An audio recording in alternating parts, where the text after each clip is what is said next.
السلام عليكم ورحمة الله وبركاته. النهاردة جايبه لكم طريقة عمل الكابوريا. دلوقتي هقطع جزراية شرايح، وعندي بصلاية هقطعها برضو شرايح، ولو عايزة تقطعيها 4 برضو مفيش مشكلة، او لو عندك بصلتين صغيرين ممكن تحطيهم برضو. دلوقتي بقطعها شرايح صغيرة. طبعا احنا عارفين الكابوريا وجمالها وفوائدها، وطبعا دي من الحاجات المفيدة. فهبتدي ان انا اقطع البصلة بتاعتنا شرايح. طبعا انا كنت جايبة كيلو من الكابوريا، طبعا غسلاه كويس جدا ونقعاه ومصفياه من المية بتاعته، حطاه في المصفى. طبعا هنزل بزيت، شوية من زيت الذرة. وعندي طبعا انا بعملها كده بطريقة مختلفة شوية، ان انا هحط مستكة، كام فص مستكة كده. وعندي برضو حبهان، كام فص من الحبهان هنزل بيه على الزيت. وهبتدي ان انا يعني لحد بس ما يطلع الريحة بتاعته كده، ويبتدي ان انا اسيبه شوية على البوتاجاز. طبعا احنا عارفين ان المستكة والحبهان بيعملوا طبعا طعم وريحة حلوة قوي للاكلات. هنزل طبعا بالكابوريا دي على الزيت بتاعنا اللي انا قدحته. طبعا واضح من الصورة ان هو مدخن وسخن كويس جدا. هبتدي، كنت جايبة كيلو من الكابوريا، هبتدي ان انا اقلب في الكابوريا بتاعتنا. هنلاقيها ان هي حتى كمان ابتدت ان لونها يغير شوية. هي دي طريقة مختلفة، احنا ممكن برضو نسلقها عادي بمية مية عادية خالص، بس انا بحب اعملها بالطريقة دي لانها بتطلع ريحة وطعم جميل قوي للكابوريا. نزلت بالبصل اللي انا مقطعاه شرايح والجزر بتاعنا.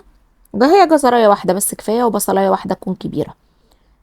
هسيبها كده على النار كده شوية. طبعا انا في الفترة دي انا بغلي شوية مية في الكتل، وعندي معلقة من التوم المدقوق. كنت دقة برضو توم معلقة كبيرة. ودلوقتي انا بغلي مية في الكتل عشان انزل بالمية السخنة، عشان ما تاخدش وقت على البوتاجاز. يعني انا ممكن انزل مية بالحنفية، بس انا حابة ان هي تكون سخنة عشان تخلص بسرعة. وعندي كام ورقة كده من ورق اللورة، ونص معلقة من الفلفل الاسود. طبعا هو الكابوريا مش بتحتاج ايه بهارات وتوابل كتير، هي عايزة بس فلفل اسود، عايزة توم، عايزة بصل، عايزة جزر، عايزة كمون. الكابوريا والجمبري والحاجات دي بتبقى حابة الكمون، يعني حطي كمون بس ما تحاوليش تكتري، لان لو كترتي بيمرر اي حاجة. هي كفاية بس معلقة. طبعا هبتدي ان انا اقلب في الكابوريا بتاعتنا، وكنت غالية مية في الكتل.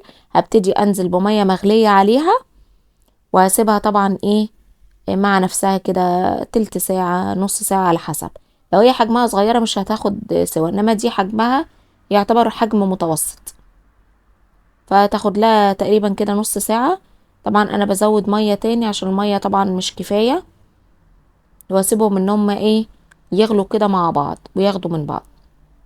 طبعا عندي الملح، حطيت 3/4 معلقة من الملح، معلقة كبيرة 3/4.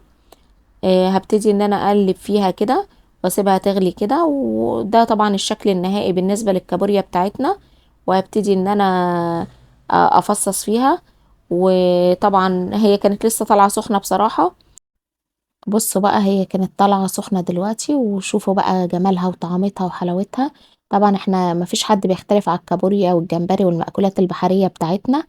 وهي طبعا طعمها جميل جدا ولذيذة وخطيرة. ويا سلام بقى على عصرة الليمونة اللي هعصرها عليها دلوقتي، يا غاية غاية في الجمال. وده توقيت الكابوريا بتاعتنا دلوقتي. عجبك الفيديو اعملي لايك واشتراك.